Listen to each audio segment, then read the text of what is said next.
What up? What up? It is that time. We're doing a sketchbook tour today. I'm going to show you my sketchbook that I made years ago. Yes, I made years ago out of leather, very thick stitching yarn. I'm going to be talking about all the different drawings as well as the process of making a sketchbook. Let's jump in. I think I created this book around 2012. So as you can see, this is leather here.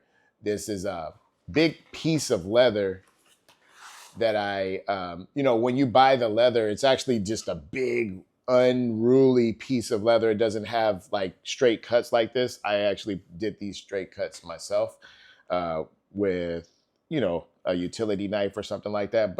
And then this particular book I stained. I have another one, this one here. This one is unstained leather. And I did this one first. I made this one first, but I'm going to show you this one first. And I stained the leather on this one, but I didn't stain the leather on the other one. And it was because I didn't like the tan of that other one. I wanted it more of an amber color, as well as I used a contrasting color stitch. So the warm color of the leather, then you have the cool color of the blue stitch. I thought that looked cool. As you see, some of the stitch is not fully, it's not as tight as it could be. And over the years, it just kind of came loose over time. But I really like this sketchbook. I think you could see the texture in the leather. It's really cool. So I really like to bend it and make it look old, because the idea was to kind of make like those old Harry Potter type scroll books. That was my initial idea, is to have some sort of book that looked like it existed many, many centuries ago. So let's jump in. This is the inside of the leather here. So this is the suede part of it. And one thing I will say is that I chose very, very thick cowhide leather. There's different types of leather that you could choose. I chose the thickest stuff because I wanted it to last as long as it could. So, yeah. So these drawings are mainly drawings of people that I did on public transit and, in different coffee shops and things like that. This particular pen looks like it was a fountain pen. And I don't typically like using fountain pens, but I also like testing out different supplies. So yeah, this was a fountain pen. And I believe that I was at a point where I was actually learning how to, kind of do people's mustache and how the hair comes out of the skin. I was experimenting around with that stuff back then, as well as eyelashes and eyebrows. I'm still fascinated with how to capture the texture of hair, how to render hair.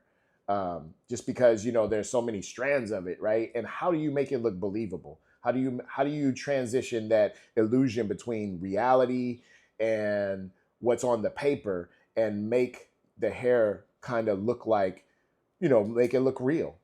And so what I found is that if you curve your strokes and you go in the direction that it grows out of the skin, so typically hair on a man's face will grow in this direction. It will kind of grow in a rounded sort of direction. So I trained my hand to kind of pick at the paper and do the strokes in that way. As you can also see, is that the stain that I put on the leather has transferred over to the paper. So there's a little bit of stain here. And I think this actually looks cool because it makes it look ancient. And that was really the concept of this book, is I wanted it to look like an ancient book, some kind of big book that, somebody had at some kind of Harry Potter school type thing, right? I remember this. This was a restaurant that I used to eat at called Herbivore. And it was in Berkeley. So Herbivore, Berkeley, California, October 7th, 2012. These people, I typically sit at cafes and restaurants and draw people. A lot of times they don't know. Very rarely do they catch me. But, I probably was sitting across from these people and drew them. You can see the salt, and then there's a glass, wine. This person has their wine, and then this person is holding their wine. And I also added the text of the word. Actually, this place isn't in Berkeley anymore. I added the text of the word herbivore here. Now, I studied text in college. I didn't go to a 4-year college, but I took college classes, and I took a class called typography. And I remember our teacher, he really hammered us in drawing letters. He made us study how letters are created, why letters look the way they do, and why they have some have serifs, some don't have serifs, and all this business. And so I got really good at drawing letters. And so what I would do is just practice this over my drawings. This drawing, you can see that I was also messing around with hair. Now, I could tell you in this one, let me get a pointer.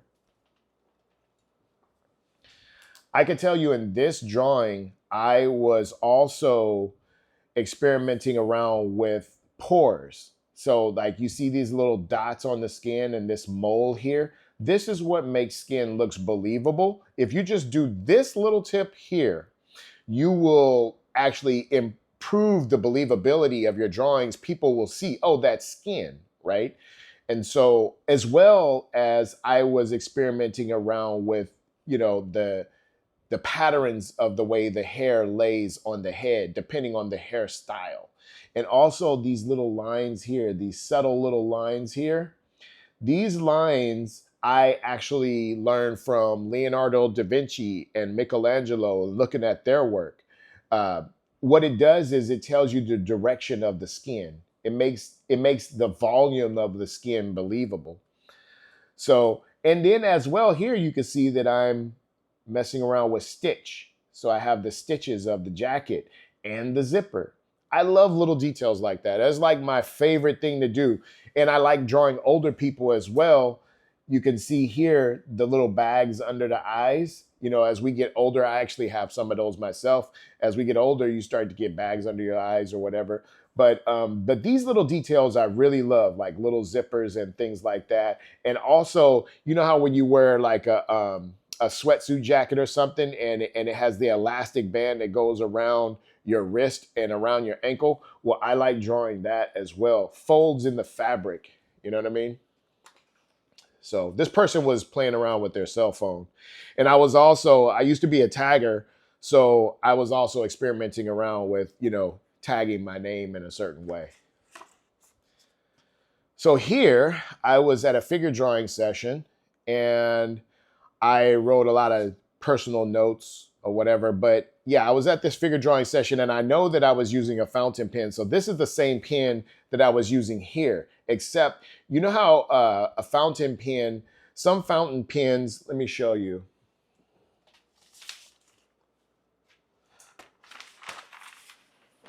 Some fountain pens have this kind of tip.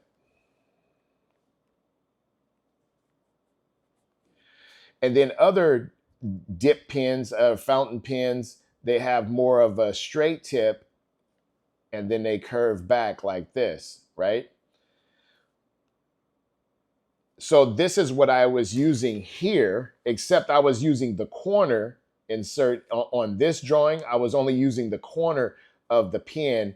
And in this drawing here, I was using the flat part and the corner. So I would use this part here and the corner of the pen. So I would use the corner of the pen right here, and I would use the flat part here.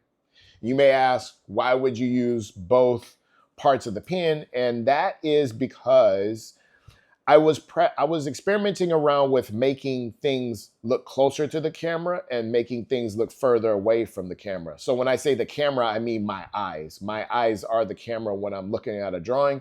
And so I wanted this shoulder to pop out a little bit, closer to the viewer. I also wanted to separate this knee from this leg. I also wanted to separate this arm right here from this thigh. And so I was experimenting around with this here. As well, you can see these little illustration lines. What that does is it shows the curvature of the thigh, of the leg. Even these little detail lines here, it shows the curvature. And you could tell I was looking at a lot of Leonardo da Vinci around this time, and I would try to mimic his style and incorporate his style into my style. And I'm glad that I did that. I'm actually going to be looking at some more of his work and Michelangelo's work in recent days. Now, when I'm doing figure drawing, I typically all of my drawings have tons of mistakes. That's like pretty much how I draw. I just make a lot of mistakes and I find my way through the drawing. So this drawing here, you can see this arm is like super long, right? Now in reality, the arm wouldn't be that long. But, you know, again, this is an example of a mistake. But the way that I teach people is you just move through your mistakes. You don't try to correct them. Here's the little toes. I really like this drawing. This is cool. And then later on, I don't know if it was the same day or later on, I just decided to write some notes in there. I actually like the way this page looks, kind of like a journal entry. And then here, these look like people that I were drawing who were probably on public transit. And you can see here, I'm really picking away at this guy's mustache. You know, I'm going to put a couple marks here to show you how I did this. This is the direction. This is how I put these marks in there. And then, so this mark is really darker, and then these are lighter. So it's the balance between very light, subtle marks, and that's what I got from Leonardo da Vinci and Michelangelo as well. Is they had the ability to draw very light and hard when need be. So if I'm drawing a line here, I'm just going to put a line here, very light line, and then a light line and transition it to a hard, but then come back to the light. So that's called line weight. And when you are able to accomplish that in your work and you start implementing line weight, like lines that start off thick and then they go thin and things like that, like here, it just adds more interest and makes the drawing more entertaining. This is one of my favorite illustrators, Baron Story. And I believe I went to one of his exhibitions, and I think I got this card. This is actual card that comes off of the page, but I taped it in here. Now you notice when I taped it, I made sure that the tape was not even. I kind of put it in here messy. I did that on purpose to add texture. And that's one of the things that I've been inspired by Baron's Story is all the texture in his work. This was one of the only drawings that I've done from photos. I don't do very many drawings from photos. And I did this one from photos because these are old pioneers. They did something great. I'm not sure what it was I was studying at the time, but I wanted to draw pictures of them. Now, if you notice, you'll see that there's a water texture here because I swashed over this with a brush, a wet brush. But you could also see the texture of the wetness of the brush, even though it's not wet anymore, right? That's because I varnished this first. Then I went over it with the brush and then I varnished over that. So I locked it in and made it look as if it's still wet. And I also use pencil here, which I don't use very much. I use pencil here as well. I drew this in pencil, and then I went over it with a little bit of paint, a little bit of I'm not sure. I think it was very wet acrylic paint. I'm not sure. It may have been either gouache or acrylic, but either way, you could see the little beads of paint as if it were still wet. And that's because, again, I varnished this section, then I went over it with the paint, and then when it dried, I varnished it again. Now, I have a technique of varnishing it afterwards because if you varnish it after you put the paint, then what will happen is as you're brushing on the varnish, it will disturb the little beads and it won't look the way it looked when it was wet.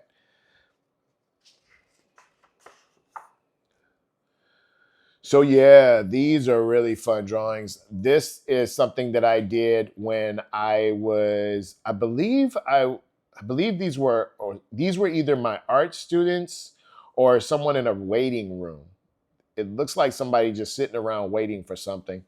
And One thing I like about this drawing is the way that I suggested the hair without drawing the texture of the hair. So I actually drew texture on the edges, on the framing of the hair, but I didn't draw any texture inside this area here. And as well, you can see me drawing through my drawing. And this was because I was trained in contour drawing. So you see a line here through the drawing. You also see a line here through the drawing. One thing I will tell you is that the more contour drawing you do, the faster your drawing will grow. Your drawing ability will improve. A lot of people, when they do contour drawings, if they were to come over to this section, they'll trace back over here. If they want to get over here to the eye, they'll just come back over and trace over the line that they already drew to get back over to the eye. But the way that I teach and learned contour drawing is to draw directly through your drawing. No matter where it is, you just draw through the drawing. And at the end of the drawing, those lines become actually a part of the entertainment of the drawing. Little baby here. So trying to capture little babies. Also, you can notice how subtle and delicate these lines are. Like right here, very delicate and subtle. This was more Leonardo da Vinci inspiration. So one thing I recommend is that you collect art books.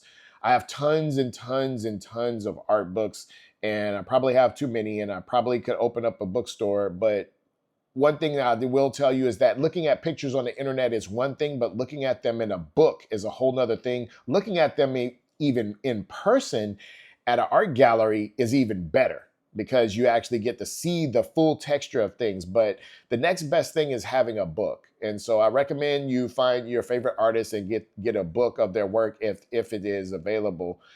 And I actually drew some patterns back here. And this is what I do typically. Sometimes I might get bored. I think I was waiting somewhere and I drew this baby. And then after I drew the baby, I probably couldn't think of anything else to draw. So I just decided to put some texture back here just to keep my hands moving. You know, sometimes I just want to keep drawing, but I don't know what to draw next. So I just I just start doodling in the background of my drawings. And you'll see that more of that later in this book. Again, some typography here and someone who was in some sort of waiting area. So here is a lot more typography. I really like drawing type. And back then I was really practicing incorporating it in with my drawings because I was just curious as to how it would come out. And so here I tried to create an illusion, some sort of illusion, because I was learning Adobe Photoshop back then, and you can layer things in Photoshop. And so I wanted to try to create a Photoshop type effect on paper though, right?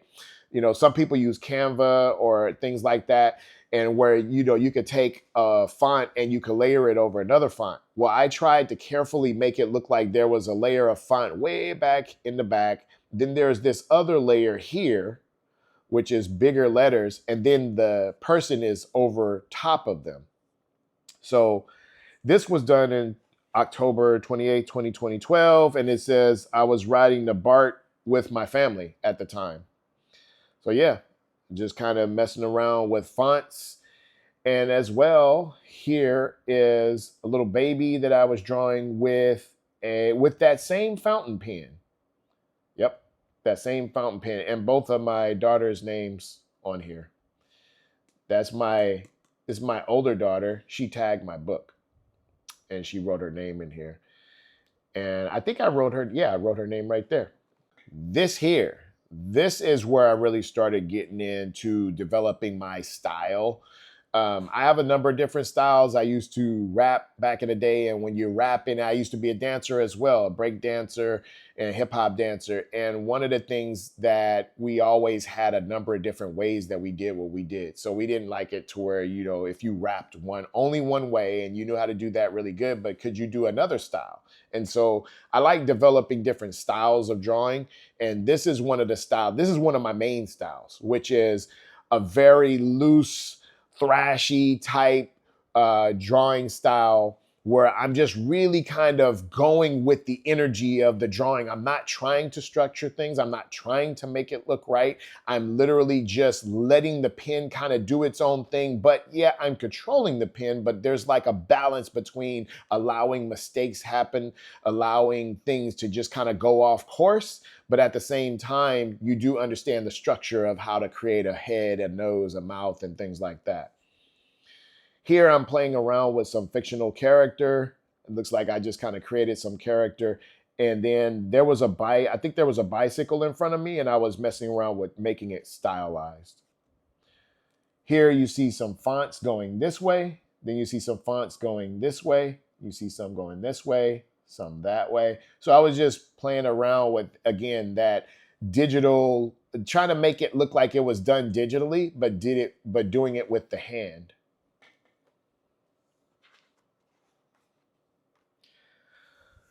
This right here, this is my son's favorite drawing, one of my son's favorite drawings, and this is one of my favorite drawings as well. So if you look right here really close, you could actually see you have really dark lines here, right?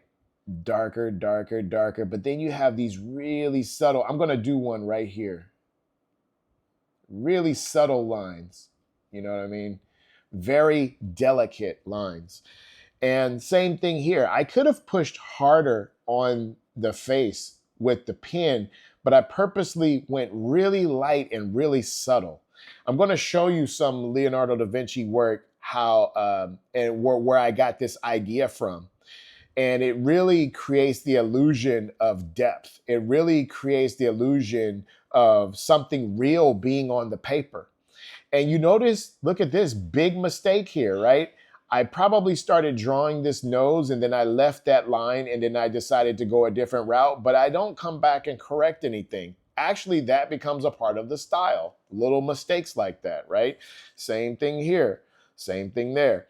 So, it's really developing a style that's just honest to who you are and where you are in your art journey at the time, and not trying to be anyone else, not trying to make things look too good or perfect or anything like that. I also like the texture of these lips.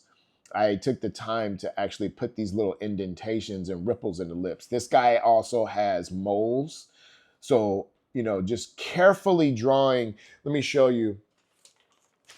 So, in doing like this hair texture here, you can have a harder, darker lines like that. Then you come in and double up with very soft lines. Now I'm holding this pen very loose. Like I'm barely holding this pen, trying to get those subtle lines in. And you may think that no one will see that and no one will see them individually, but the effect overall is what creates this effect here. As well, very delicate with these moles here. I'm holding the pen so loose right now, right? So I could come in and, that's holding the pen hard. And this is a 1.6 pen. This is a 1.6. I really like these pens. They're 1.6 means it's a bold tip. So, most pens are probably like medium point. So they'll create a line like this. This pen creates a very dark line and a very thick line. And so that's why I use these pens. But you could also create very thin lines by holding it very loosely. And this is a more organic line here. This is what I got from Da Vinci, is create, kind of messing around with these very loose, fine hair organic lines here. So, I love to draw detail, more of the detail here, and then more font. As well here, I'm just doing more of a graphic design approach here. Just drawing text, putting shadows behind the text, and little doodle illustration lines. And this was a person's pants. I believe these were their legs, and I think they were wearing like Chuck Taylor type shoes. And this is the belt. And then adding the little stitching to the pants pockets and the pants legs and the belt. Oh, I missed the train. Oftentimes I would miss my train because I was so deep in the drawing that I would forget, or I would override my stop and, miss my stop because I'm like drawing people.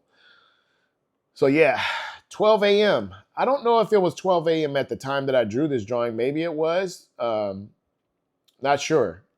But if it says 12 a.m., I take it that it was 12 a.m. Drawing people on the BART. And I know it was the train because of this railing here. They're holding on to the railing. They only, mostly have that on trains. They also have them on buses too. So there is a chance that it was on the bus. But, you see this, text in the background. Now, you could actually see the lines that I drew in here to make this text more straight across the page. Nowadays, when I do this, I don't do the lines as dark to where you won't really be able to see them. I did a little smudging right here. This is a technique that I started developing over time, is smudging. So yeah, just kind of doing some loose drawings here. And you see there's a lot of text in this book because during this time period, I was literally training myself, because the more and more you do this kind of stuff, the more it becomes second nature and the less you have to think about it when you do it. So now when I draw text today, I don't really have to think that much. I don't have to try that hard because I've kind of pulverized it into my head. And so back then, that's what I was doing, is just training myself to understand how these fonts look. How do you make an O in a typewriter style font? This was a typewriter font. And I actually like the way that font looks. So I just drew it over and over and over and over and over again. So that way, if I want to write something now, I already know how this font looks. One thing I like about this drawing is because this guy had a messenger bag on, and I love I love drawing accessories. If you looked at my channel, I love drawing accessories. I love drawing fine details, stitches, zippers, wrinkles in fabrics. And I really like the way this messenger bag came out. This was really cool. And this is like the padded shoulder. So, if the bag is heavy, they have this pad on the shoulder. So I took care to draw the detail in that. Drawing the guy's glasses from this angle was pretty cool. And as well, I'm going to go ahead and darken this in. I never did darken this in. This was years ago, and now I'm updating this book right on this YouTube video, which is pretty cool. So when you guys finally see this book in person, you will say, I watched a video where he did that part, right? So here, I really like the way that I did these jeans. And the reason why is because the way that the jeans fall on the legs. Now, I looked this up years ago, but the wrinkles that happen on jeans or pants behind the knee, it's called stacking. And so I actually drew that there, as well as under here. The goal was to try to really indicate what those wrinkles and folds look like in real life so they're more believable. This was really fun to do. As well, you could see a little buckle here. I drew the buckle. I think this lady had a purse on, and I drew the buckle there. That was pretty cool. So in here, I just used a different pencil to do more text. I'm just doing tons and tons of text during this period, but also notice the texture of that hair. This hair here, right? I really love this because there's different tufts of hair. So you have the hair going this direction, then you have some going this direction, then you have some going this direction. And that's usually how hair comes out of the head. It kind of, clumps up different clumps of hair, and they go in certain directions. And if you create that illusion, then your drawings become more believable. Here you see that I'm doing a delicate dance between thick and thin lines. So you see how this line here starts off thin, and then it transitions to thicker. And this line is thin here, and it transitions to thicker. So transitioning that line weight is definitely influence I got from Leonardo da Vinci and Michelangelo as well. Right here, you can see this line is very thin, but then it goes it's very thick, and then it goes really thin here. This line is thick, and then it looks like there's no line there, but there is a very faint angel hair line there that you could barely see. This guy was reading a book, and I actually like the way this button came off too. So here is a technique that I talk about quite a bit, where I varnish the paper and then I brush a wet watercolor or a gouache over it, and then I varnish over that. And that's why you get these little wet spots. It looks like it's still wet, right? That's a technique that I was experimenting around back then. And here is where I started transitioning into burning my finger. I would take my finger and I would rub it really hard in here to get these shadows. That's how I got these shadows here. This particular, very bold tip pens, they put out a lot of ink. And if you catch it before the ink dries, you can actually smudge it and create lots and lots of shadows. And so I was experimenting with a lot of different stuff here on this page. You can see I was experimenting with text. I was experimenting with illustration lines, these illustration lines here, text showing the curvature of different forms, as well as line weight. So very thick lines here, like this little thick lines here. And then the thin lines. These lines right here are so thin, you could barely see them, but they add to the effect of the overall drawing and the believability of the drawing. This guy was on BART, or the train. In the Bay Area, it's called Bay Area Rapid Transit, which is BART. So you might hear me say BART. That's what I'm referring to. But yeah, this guy was on a train and I was drawing him from behind. I actually liked that I drew the hairs on his face, but I didn't draw the hairs on his head. So sometimes you could add detail to some places and not in other places. It may have been because the guy left. It may have just been because that's what I wanted to practice at that time, is how to draw a beard from behind, right? Also, with glasses, I studied different styles of glasses. So, these are different things you want to study separate, like, studying how to draw glasses and make them look believable. Because believe it or not, glasses aren't the easiest thing to draw if you want to make them look believable. It depends on the style you're going for, as well as fonts, like drawing fonts. A lot of times we could draw things, but then when we start adding text into the picture, it just kind of throws the image off, depending on the style that you're going for, again. So these people were on BART, and I'm not sure if I did watercolor while I was there. This is actually gouache. I could tell by how matte it dried. It dried with a very gritty type texture to it.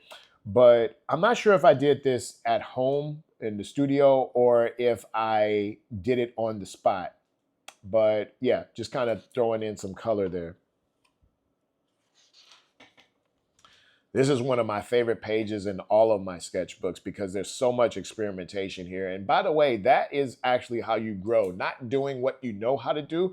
You want to get better faster. You start doing things you don't know how to do and get curious and try different stuff.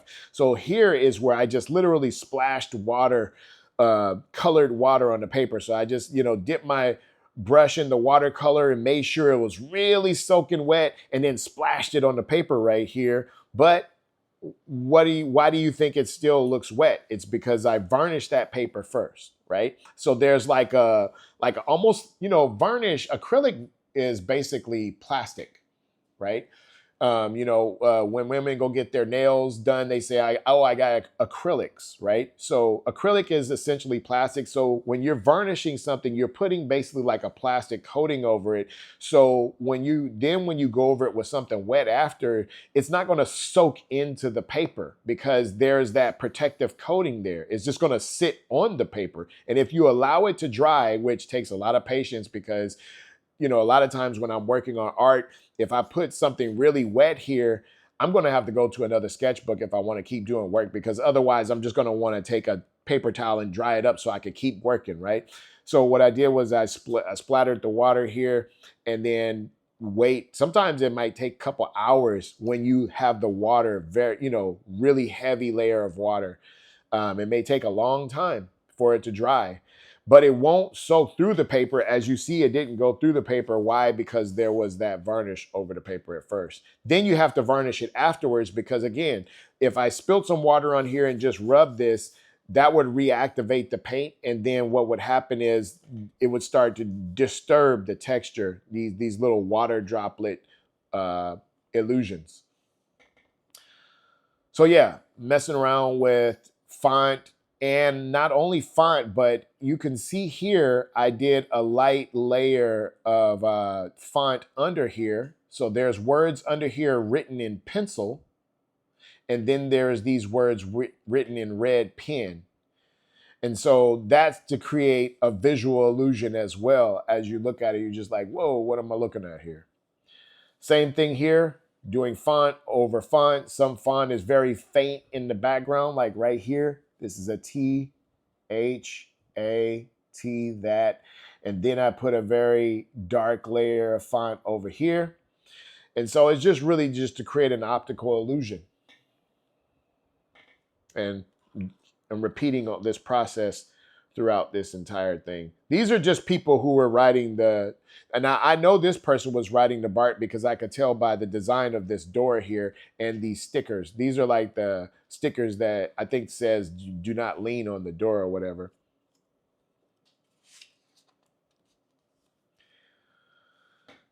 This guy, I remember doing this one. I think I painted this on the spot. And I would have a little set of watercolors that looks like, so, you could have paints like these, or you could have like what's called cake pans.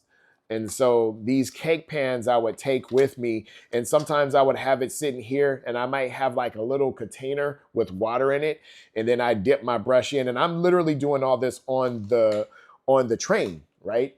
And so I'm just doing some watercolor right on site. So this stuff here, I remember I did this on site. I kind of like this because I like the way that I did the hat here. This guy had a bubble goose jacket, a very puffy jacket, and I wanted to capture that with color. And I think I did a pretty decent job here. Yeah, I actually like that one. And I like the colors here too. This aqua color with these warm earth tone colors over here. I actually really like the whole design of this page, actually. So you see that I'm doing these squares. I always draw these squares around things. That's coming from graphic novels and comic books. Just looking at comic books all my life, and getting into drawing my own comics as well. I started drawing these around here, kind of like what's happening in the next scene, like the next person is saying this or something like that. Really like a sequential art. So this person's on the BART. As you see, they're reading a book. And I just splashed a little bit of color, didn't go too crazy with it here.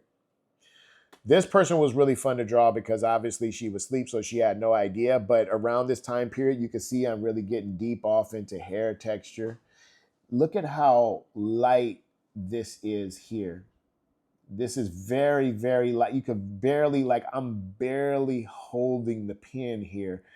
And then I go a little bit thicker here. And then also thicker here at the tip of the hair strand. So little subtle things like that you start to get into over time, and it will make a huge difference in the overall look of your work. Look at this guy's hair, right? The way that I go here, this is a whole little patch of hair here. This is another patch of hair here, another one, another one. And so instead of just drawing, just various lines just to make it, I'm actually looking at what are these patches of hair? How does that work, right? These patches of hair here. So there's one here, there's one here, there. These are different patches of hair, and you kind of go in the direction of that patch of hair. And if you transition the patches of hair in different directions, it makes it more believable. So let's say we have one patch of hair here, a patch of hair there, there. This one's going to go this direction. This one's going to come this direction, that direction. And then, so now I'm going to go in and start detailing them. Notice I start with the line hard. I'm pressing hard. Then I come up and then I'm very soft.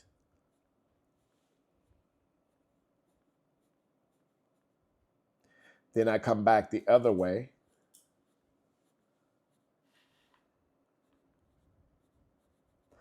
And then I just do this all over the whole thing. So that's basically how I did this here. And then also following following the route that the hair grows. So the hair on this guy, his facial hair grows in this direction like this. And so just following that with individual strands, kind of like this. So I'm really kind of going in this direction like that, but with individual lines. And those individual lines are curved themselves. So this has a curve going that way. So they're all curved and they're all going in that direction. And a lot of times I have to turn the page to get that curve just right.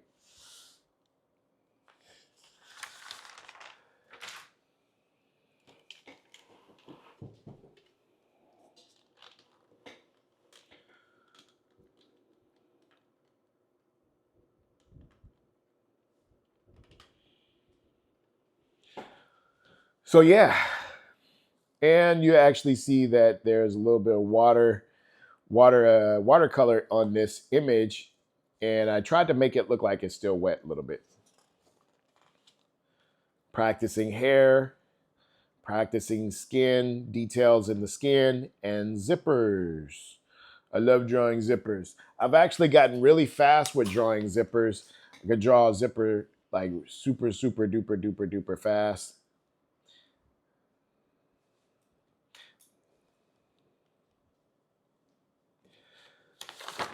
So yeah, those little details in the hair, as well as wrinkles in the skin.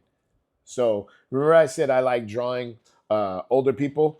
I really do love drawing older people because there's more to draw in their face. Oh, the younger person, the more detail you put in the face, the more it's going to make them look old. But like this guy here, he had bags under his eyes. So actually capturing that was pretty fun.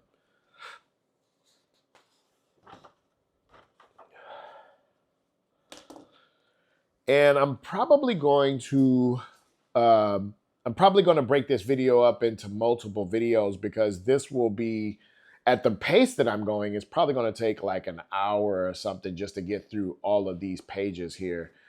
And I don't want to rush through it because I do want to point out these things because these are the types of things that I learned to look at when I was looking at other people's sketchbooks, right?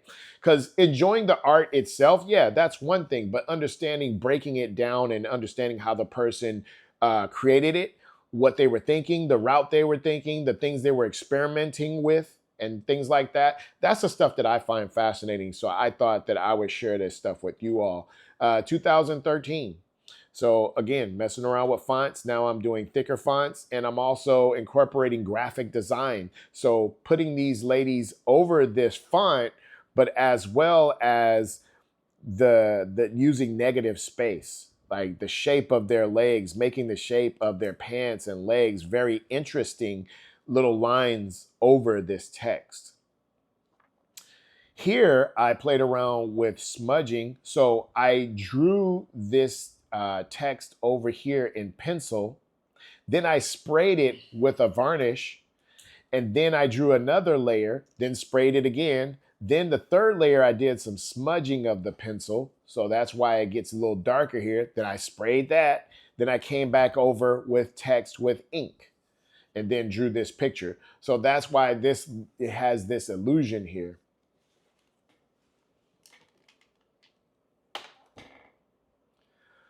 So yeah, I just wanted to get a little bit closer view of this, how you can see how the smudging in here creates like this cloudy effect, like she's kind of existing in a sea of text or something. You know, I guess if I were to animate this text would be probably moving. This text would be going this way, and then this text would be going that way, and then she would maybe just be sitting here blinking her eyes, looking out the window or something.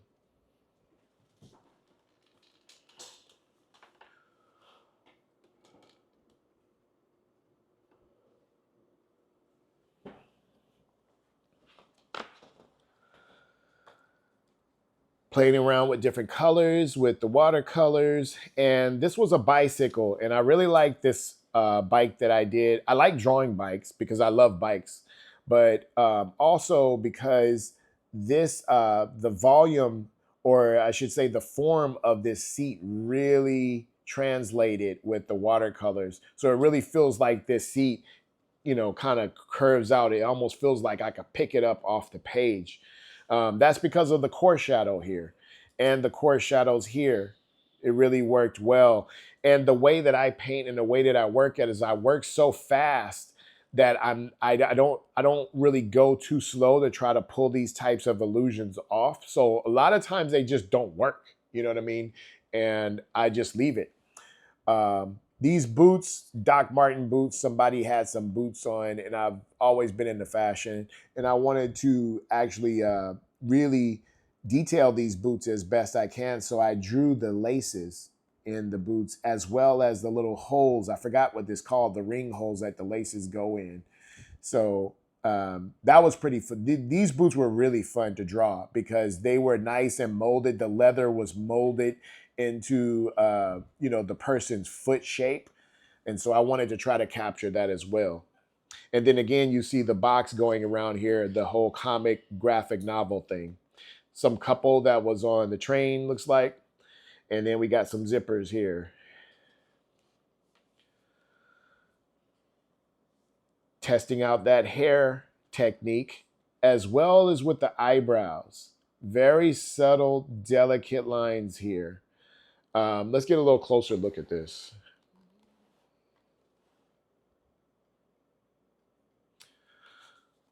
So here's where you get to see that Da Vinci influence again, with these very delicate lines right here. Super, very soft, barely holding the pen, barely pushing the pen down on the page, as well as these little dots here for the stubble of the mustache and the stubble of the beard and chin hair.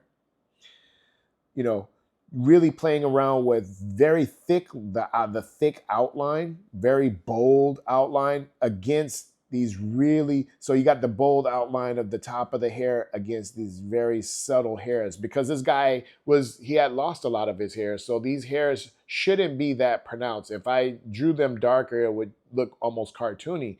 So I wanted to try to create, again, an illusion of reality, as well as creating these stitches here. I didn't want to do the stitches too dark because the picture is not about the stitches, right? And if you do certain details too dark, it takes the attention away from the overall composition of the drawing. And now people would be looking at the stitches if I had did them super dark, or if I did these facial hair lines super dark, or these dots super dark. Then now you would have people looking at all of that, when actually the more important thing that I want you to pay attention to in this whole drawing really is the hair here, and also the forms of the face, the cheekbones, and the darkness here. And playing around with doing some texture here, but not there.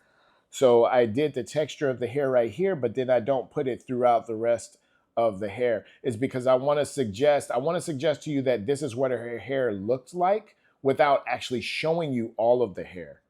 Also, you can see the bags under the eyes, trying to create the illusion of volume, right?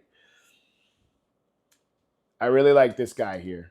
I don't know. I think I like this drawing I like this drawing a lot for two reasons. One, because of the zipper and the stitch, as well as the way that I drew the jacket and the glasses. Those are my favorite parts of the drawing. Just, kind of training to draw glasses for a long period of time. Also, I really like these headphones. My style evolved from doing lots and lots of contour drawing. Contour drawing is the most powerful exercise to help you gain confidence in your line work. I will say that a million times. If you watch my YouTube videos, you'll get pulverized with that, because that is truly what helped people go from 0 to 100 really fast in their drawing abilities. Here I'm was trying to create the illusion that you could actually see through these glass lens here. And then obviously, yeah, playing around with the beard, the hairs of the eyebrows, as well as these hairs here on framing the face, the hairline, and also drawing the little holes that the buttons go in. So this button is all the way through the hole, but this is unbuttoned. So I wanted to draw those because for years I would draw little details like this and it just wouldn't translate right. It just didn't look right. And it took me a while to learn where to put pressure on the pen and where to lift up and go a little bit lighter.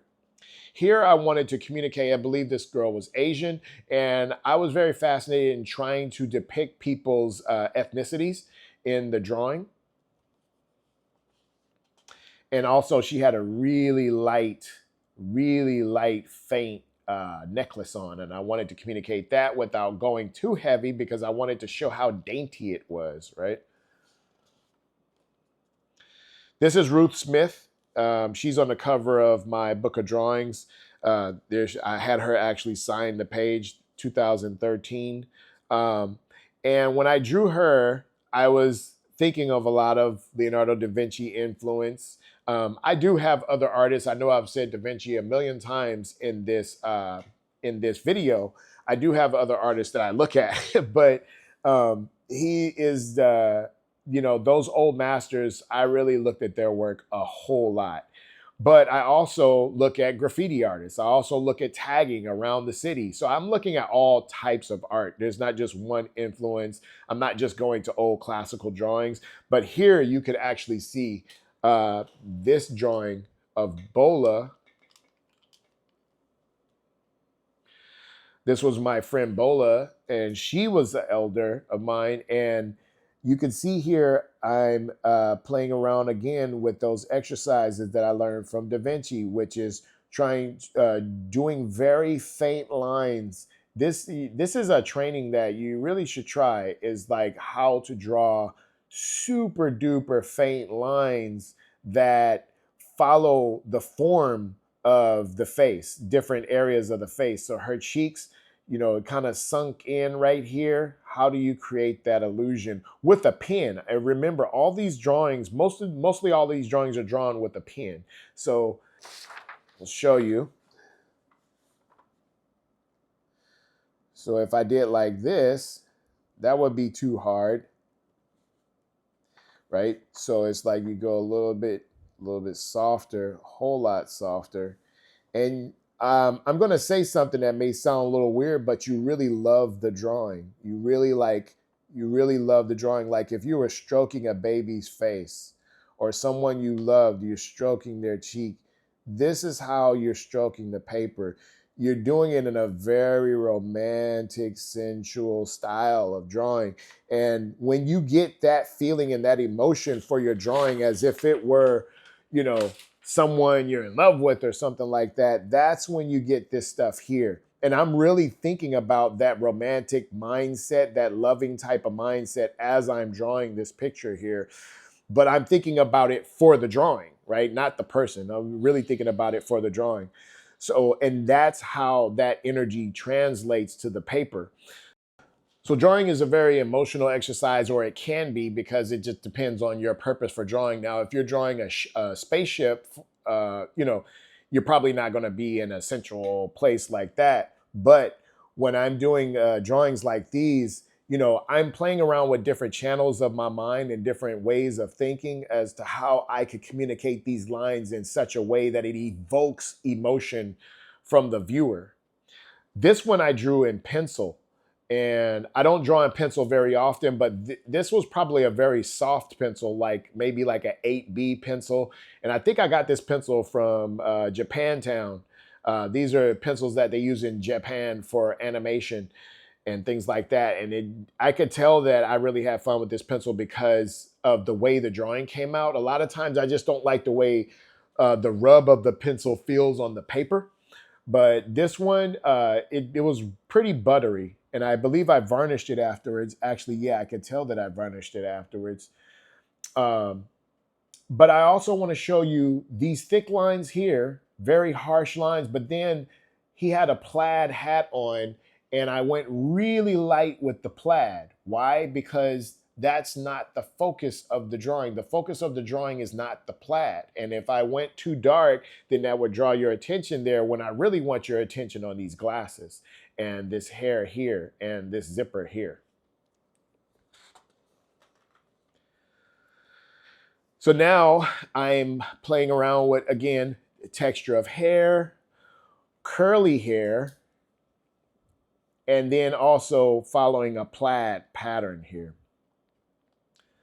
This girl, I don't know who she was, but I must have been sitting very close to her to get all this emotion in the face. Now this here, I remember I was taking a Muay Thai class, a mixed martial arts class, and when I would be on my break, I decided to draw the people who were practicing.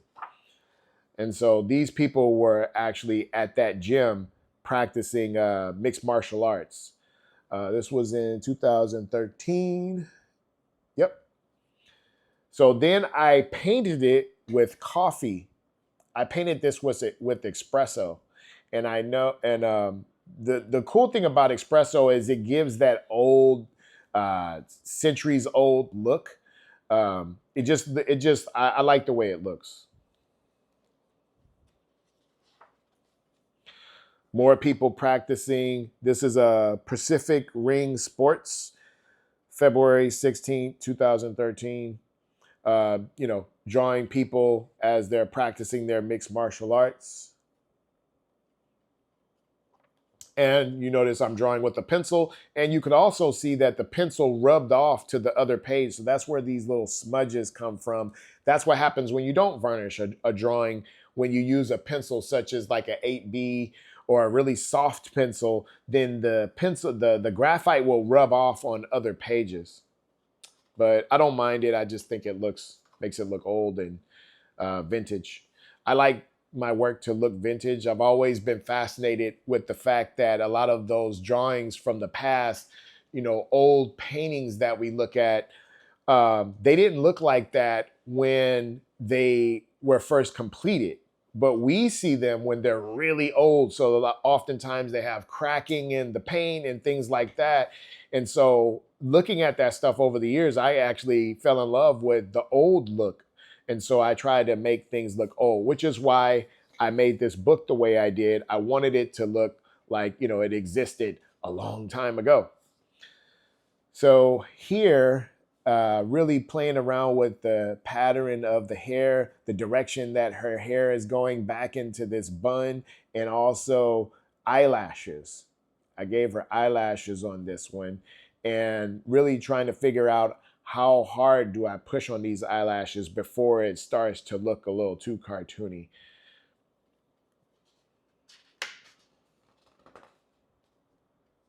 Now here, I didn't like the way these eyebrows came out. This is where I was experimenting around with different styles of doing eyebrows. And I don't really like the way this looks because it looks like two different styles of art. This here and this here, the quality of these lines with the quality of this here, it just looks like it's two different styles. Overall, the picture comes out cool, but this is an example of something that I experimented with that I didn't like so much, but I just leave it there as a note for later. And it's fun to look at it years later and say, oh, that's what I was going through at that time. Drew this guy in pencil, and then I drew a panel around him, but then I just drew these people's legs. Instead of drawing the whole body, I just drew the legs. You can see the pattern on the back of the pants pocket.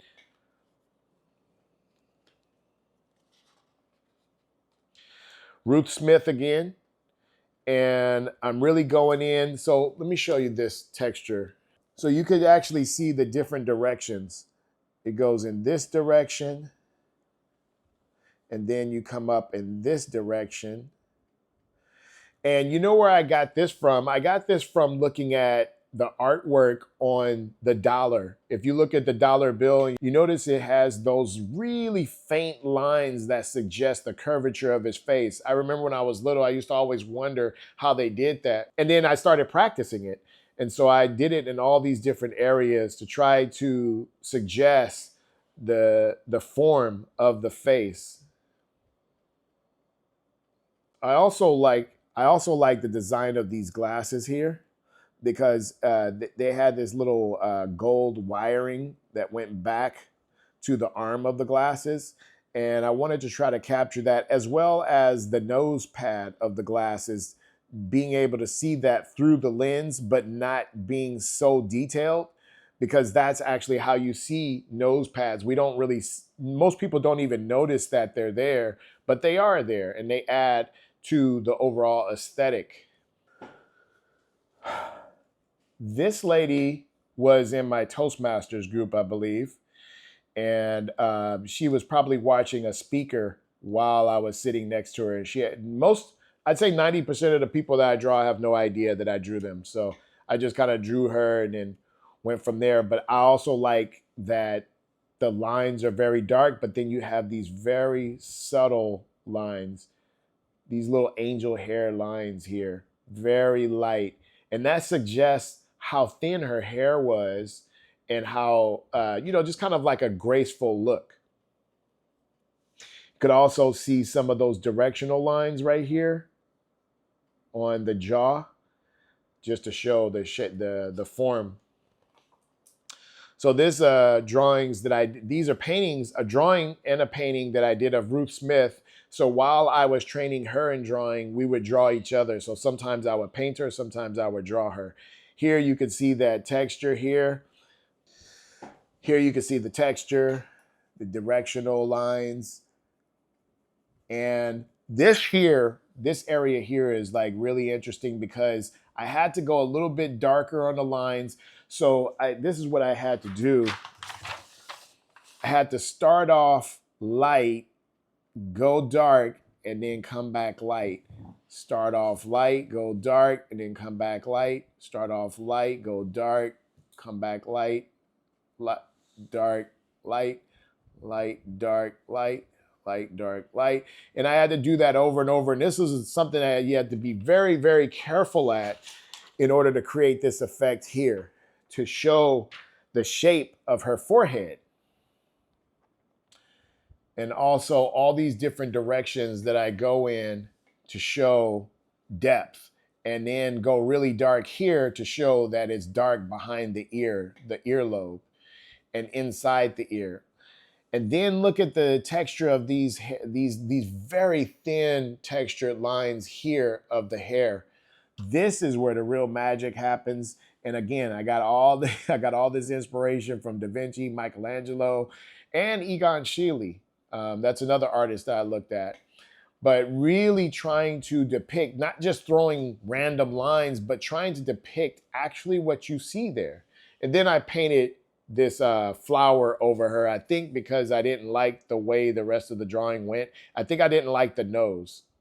You could kind of see this nose is a little weird. So I think I stopped the drawing. And then when I did this other painting, I just painted this flower over it. It's not a rose, it's a different type of flower. So here I was just painting her in watercolor and really experimenting around with adding blue in this warm color. So I have areas where I add blue in, and I was trying to make it be not so subtle. This was in my earlier days of experimenting around, not watercolor, but acrylics. Did I say watercolor earlier? I think I did. But yeah, experimenting around with warm and cools.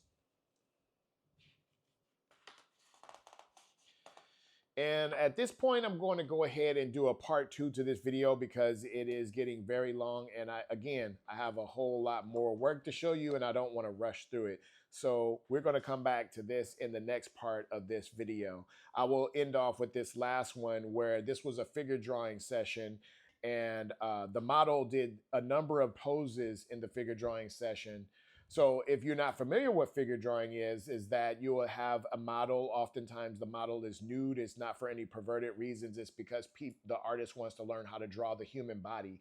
So I did this session and these were different poses that the model did, and I drew them all on the same paper. And I drew them with a ballpoint pen. And then I went in when I was bored, probably during sometimes there will be breaks in the session where the model's not posing and I still want to draw, so I'll end up drawing text.